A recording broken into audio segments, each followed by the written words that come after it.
Hello everyone, welcome back to my channel Tanu creations. Friends, ಮಾರ್ಗಶಿರ ಮಾಸದಲ್ಲಿ ಲಕ್ಷ್ಮಿ ಅನುಗ್ರಹಕ್ಕಾಗಿ ಈ ರಂಗೋಲಿನ ತಪ್ಪದೇ ಹಾಕಿ. ಇದರಿಂದ ನಿಮ್ಮ ಮನೆಯ ಆರ್ಥಿಕ ಪರಿಸ್ಥಿತಿ ತುಂಬ ಸುಧಾರಣೆ ಆಗುತ್ತೆ.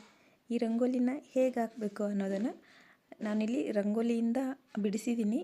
ಇದು ಕರೆಕ್ಟಾಗಿ ಅರ್ಥ ಆಗೋದಿಲ್ಲ ಅಂತ ಅಂದ್ಕೊಂಡು ನಾನು ಇವಾಗ ಪೆನ್ ತಗೊಂಡು ಈ ರಂಗೋಲಿ ಹೇಗೆ ಹಾಕೋದು ಅಂತ ತೋರಿಸ್ಕೊಡ್ತೀನಿ. ಪ್ರತಿದಿನ ಮಾರ್ಗಶಿರ ಮಾಸ ಮುಗಿಯೋವರೆಗೂ ಜಗಲಿ ಮೇಲೆ ಹಾಕಿ ಪೂಜೆ ಮಾಡಿ. ನೋಡಿ, ಮೊದಲಿಗೆ 2 ಅಡ್ಡ ಗೆರೆಗಳನ್ನು ಎಳ್ಕೊಳ್ಬೇಕು.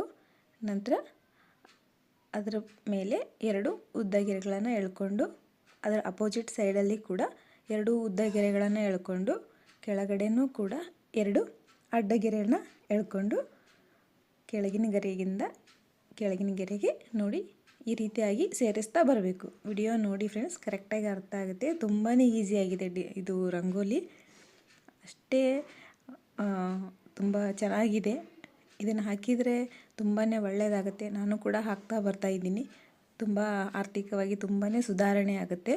ದೇವ್ರ ಮುಂದೆ ಈ ರಂಗೋಲಿ ಹಾಕಿ ಅರಿಶಿನ, ಕುಂಕುಮ, ಹೂವು, ಅಕ್ಷತೆ ಅನ್ನು ಏರಿಸಿ ದೀಪ ಹಚ್ಚಿ ಪೂಜೆ ಮಾಡ್ತಾ ಬರಬೇಕು. ಮಾರ್ಗಶಿರ ಮಾಸದಲ್ಲಿ ಮಾರ್ಗಶಿರ ಲಕ್ಷ್ಮಿ ಪೂಜೆ ಆಗ್ತಾ ಇಲ್ಲ ಅನ್ನೋರು ಪ್ರತಿದಿನ ಈ ರಂಗೋಲಿ ಹಾಕ್ತಾ ಬಂದರೆ ಮಾರ್ಗಶಿರ ಲಕ್ಷ್ಮಿ ಪೂಜೆ ಮಾಡಿದಷ್ಟೇ ಶುಭ ಫಲ ಸಿಗುತ್ತೆ.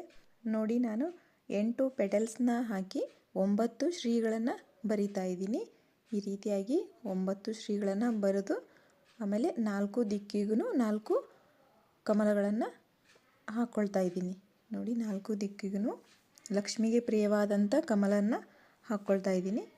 ಈ ರೀತಿಯಾಗಿ ಬರೆದು ನಂತರ 8 ಪೆಟಲ್ಸ್ನ ಹಾಕ್ಕೊಂಡಿದ್ದೀನಲ್ವ ಫ್ರೆಂಡ್ಸ್, ಅದರಲ್ಲಿ ನಂಬರ್ಸ್ನ ಬರೀಬೇಕು. ಕರೆಕ್ಟಾಗಿ ನೋಡ್ಕೊಳ್ಳಿ. 4, 5, 8, 7, 1, 2, 3, 6 ಈ ನಂಬರ್ಸ್ನ ಕರೆಕ್ಟಾಗಿ ಬರೀಬೇಕು. ಇದೇ ಥರ ರಂಗೋಲಿನ ಹಾಕಿ ಮೇಲೆ ಶ್ರೀ ಮಹಾಲಕ್ಷ್ಮಿ ನಮಃ ಅಂತ ಬರೆದು ಪ್ರತಿದಿನ ಪೂಜೆ ಮಾಡಿ. ಒಳ್ಳೆಯದಾಗುತ್ತೆ.